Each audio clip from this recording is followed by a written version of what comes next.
இடியாப்பம் பிடிவது கஷ்டம்னு ஒதுக்குகிறோமே, ஒரு நிமிடத்தில் ஒரு பால் பாக்கெட் செய்யும் மாயம். ருசிக்கு பஞ்சமே இல்ல. வீட்டில் கிடைக்கும் சாதாரண பால் பாக்கெட் கவரை வைத்து இடியாப்பம் செய்யலாம். அந்த வகையில் சமீபத்தில் வெளியாகி இருக்கும் ஒரு வீடியோவில் ஒரு பெண் பால் பாக்கெட் கவரை வைத்து இடியாப்பம் தயார் செய்கிறார். பழைய சமையல் கருவிகளை பாராமல் நவீன எளிய முறையை தேர்வு செய்துள்ள அந்த பெண் வெறும் பால் பாக்கெட் கவரை நன்கு கழுவி அதை கோன் வடிவில் ரெடி செய்கிறார். அதனுள் இடியாப்ப மாவை நிரப்புகிறார். பின் கவரின் வாயை துணியில் கட்டி சிறிய ஓட்டையில் மாவை அழுத்தி இடியாப்பம் வடிவத்தில் விட்டுவிடுகிறார். இடியாப்ப கட்டை இல்லாத வீடுகளில் இது போன்ற செயல்முறைகள் கண்டிப்பாக பயன்படுத்த தகுந்தது. குறைந்த செலவில் எந்தவிதமான நவீன கருவிகளும் இன்றி சுத்தமான முறையில் செய்யக்கூடியது என்பதே இதன் சிறப்பு.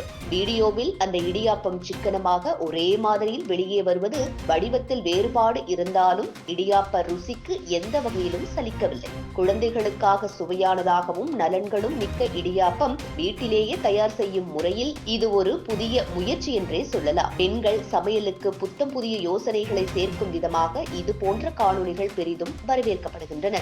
இது ஒரு சாதாரணமான சமையல் முறையாக தோன்றினாலும் அதன் பின்னே உள்ள சிந்தனை மற்றும் சுயமாக முயற்சிப்பது போன்ற செயல்முறை சமூக வலைதளங்களில் பெரிதும் பாராட்டை பெற்று வருகிறது. இன்னும் பலர் இதனை முயற்சி செய்து வீடியோ பதிவேற்றுவதும் தொடர்கிறது. இடியாப்பம் செய்யறதுக்கு இனிமேல் மாவு பிசைஞ்சு அதை கஷ்டப்பட்டு பிழியணும் அப்படிங்கிற அவசியமே கிடையாதுங்க.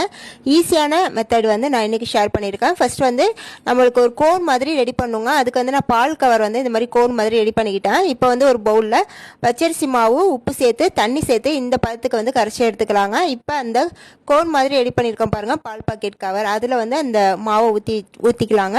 இப்போ அதில் லைட்டாக ஓட்டை போட்டு விட்டு இந்த மாதிரி மெலிசாக வர மாதிரி பண்ணிக்கலாம். இப்போ ஸ்டவ் ஆன் பண்ணிவிட்டு ஒரு பேன் வச்சு அதில் இந்த மாதிரி இடியாப்பம் ஷேப்பில் நம்ம இந்த மாதிரி பிழிஞ்சு விட்டுக்கலாங்க. இது பண்ணும்போது பார்த்தீங்கன்னா நமக்கு ஈஸியாக இருக்குங்க.